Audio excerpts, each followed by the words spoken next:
Professor, the Constitutional Court is now back in the spotlight. Why do you say this could be causing a crisis in our country? Good afternoon, and I hope you are able to see me quite clearly and hear me clearly. Yes, I do believe that this is a crisis in many fronts. Like the events today, particularly after the letter from the Zuma lawyer, firstly, it takes the matter almost back squarely at the hands of the Constitutional Court, because it suggests that the Constitutional Court erred in, ruling the way it ruled in the Zuma case. And then the second point also, it is the question of now it is also undermining the constitutional supremacy of the country and also the judicial authority of our courts. But then the other point is that it sort of brings the operations of the Zondo Commission into question, because if you remember quite well with the decision, the court said, the Constitutional Court, it slayed, in fact, the commission for not using all the available resources or resources at its disposal to deal with the witnesses, in particular Mr. Zuma, from summons, even from which may lead to an arrest. The last one really for me is a side issue to say that Mr. Zuma, again, once more, he has not been done a favor with his statement today, because for me it is one way of not really such a good advocacy or representation on his behalf. It is more of a delaying tactic.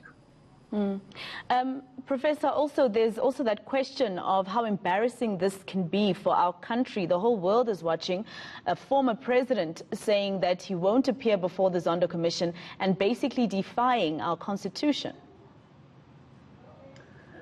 Taking back again to the Constitutional Court, if you go and read the document, it was very clear to say that the conduct of the former president is irrepressible, because why?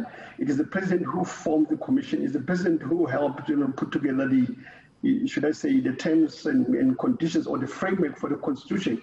But then not only that, the Constitution is regarded as one of the best in the world. But my belief is that we are teetering into that terrain of not being the best in the world, because we are not actuating that which we put on paper as the Constitution of the Republic. And therefore, it is becoming now a major embarrassment. We will be joining many of the countries whereby Constitutional Court have been dissolved, the presidents have openly defined the cause, and an anarchy sets in.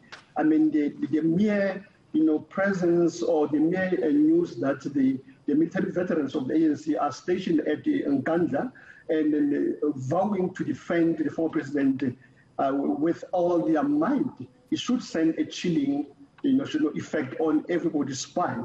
Whether or not they will succeed, or are we going to see a standoff between the lawfully appointed law enforcement agencies of the country against the military wing of the ANC. Now, Professor, of course, this is a precedent that the former president has set. What are ordinary South Africans supposed to think if somebody who is supposed to uphold the Constitution, who actually took an oath to uphold the Constitution of this country, does this today? What does it say to the rest of us? I mean, then it means that the people who've appeared before the Zondo Commission before, what about them? What about the ones who are still supposed to appear? Can they say no? And can ordinary South Africans also just simply say no to appearing in courts, even with a summons? This will have a ripple effect if it hasn't had that effect already. For the ordinary citizen, ordinary person, Joe and Mary on the street, it says that, in as much as I'm being told to obey the law now and then, why should I?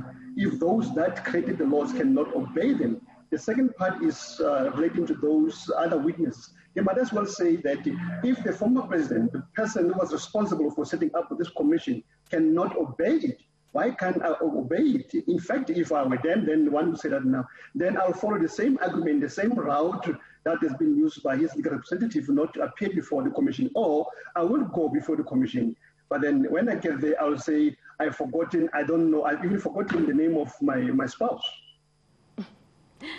Professor, I'm sure you heard the Deputy Chief Justice saying that he's going to go back to the Constitutional Court and see if he has any grounds to have the former president arrested. As a law expert, what are the other channels that the Zondo Commission of Inquiry can take? I mean, this is not a criminal case. It's a case to find out what happened to the money that was squandered in the country and for us to get answers as South Africans. What are the other measures that the Commission can take to make sure that this man appears or is jailed for doing this? You know, there is an existing framework that dictates, that guides the Commission how to deal with all the issues, and not only about the former President Jacob Zuma. The Commission's Act is quite very clear in terms of when you go to Section 3, or how, as you deal with witnesses, what is that as a commission or as the chairperson of the commission you can do. But then, and it's also supported as to give it teeth by Section 6 of the Commission Act.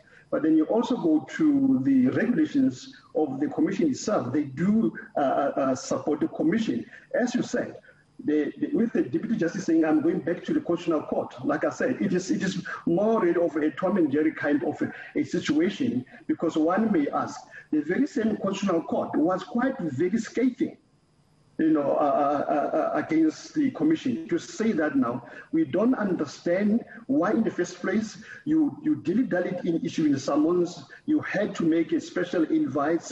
The law is very clear. I foresee a situation, or the likelihood of a situation whereby the court says, but then, following our judgment, when we say that now the former president must comply, if he is no longer complying, why are you coming back to us? Unless then, if the commission is about to give indirectly credence to the argument made by Zuma's lawyer, that is Mr. Mabuza, to say, no, the matter that was before the Constitutional Court was not about recusal, but then was about summons. And therefore, the Constitutional Court did not fully adjudicate the matter as far as recusal is concerned. But then also bringing back the other argument to say, does the fact that there is an appeal against the decision or review automatically suspends or puts a stop to the proceedings to get to a conclusion? I mean, I don't want to get into the legal details of that, but then, of course, there are rules there. If I were to argue for that, to say that this proceedings should not be stopped, but then coming back, because the Superior Courts Act of 2013 has a clear provision that now, under special circumstances, after special consideration, which in my view, it is the very same judgment of the court read in its entirety, that the commission must proceed. Zuma should have availed himself before the court. Unless, of course, if on his other side, he was to say, like they were saying, the commission has taken an irregular step, and therefore there is remedies in terms of the court's rules that they should have applied to say, we are going now to petition another court to try to strike or to set aside this summons because it is the product of an irregular proceedings. But then there's not really much beyond the Constitutional Court that I can see as a recourse for the commission. But then perhaps let them go there. I don't know if it's going to be a good outcome for them, but then not necessarily for Zuma. All right. Thank you very much for your time. That is, of course, the professor at the Faculty of Management and Law at the Limpopo University, Professor Umpimetse Sibanda.